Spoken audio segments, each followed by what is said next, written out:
ابھی بھی P D M اے نے خبر دی ہے کہ انڈیا نے دریائے راوی پر 3 ڈیم کے گیٹ کھول دیے ہیں اور اس وقت جسر کے مقام پر 210,000 کیوسک پانی کا ریلا پاکستان میں داخل ہو رہا ہے۔ یہ بات اس لیے بھی اہم ہے کہ لاہور میں شاہدرہ کے مقام پر جی ٹی روڈ اور ریلوے کے پل کی پانی گزارنے کی گنجائش 300,000 کیوسک ہے۔ بہت زور لگا کر مزید 30,000 کیوسک پانی پل سے گزارا جا سکتا ہے۔ شاہدرہ کے مقام پر دریائے راوی میں 56,000 کیوسک پانی چل رہا ہے۔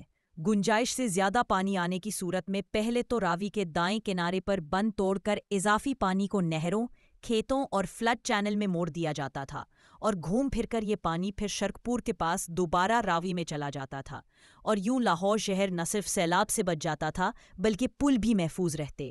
سن 1988 کے سیلاب میں لاہور شہر کو اسی طریقے سے سیلاب سے بچایا گیا تھا۔ اس وقت سیلاب کا پانی جی ٹی روڈ اور ریلوے کے پل کی گنجائش سے دوگنا شدت کا تھا، لہٰذا دریا کے بند توڑنے پڑنے تھے، جس سے لاہور شہر تو محفوظ رہا لیکن کئی دیہات اور زرعی زمینیں ڈوب گئی تھیں۔ تاہم اب لاہور میں دریائے راوی کے دائیں کنارے پر ان زرعی علاقوں میں فیکٹریاں، ہاؤسنگ سوسائٹیز، موٹر وے اور سڑکیں بن چکی ہیں جو کہ سیلابی راستے میں رکاوٹ بنے گی۔ انڈیا پچھلے 2 دنوں سے کئی دفعہ دریاؤں میں پانی چھوڑنے کا بتا چکا ہے۔ دیکھیں اس دفعہ لاہور کو بچانے کے لیے ہم نے کیا حکمت عملی بنائی ہے، کیونکہ پرانی حکمت عملی کام نہیں کرے گی۔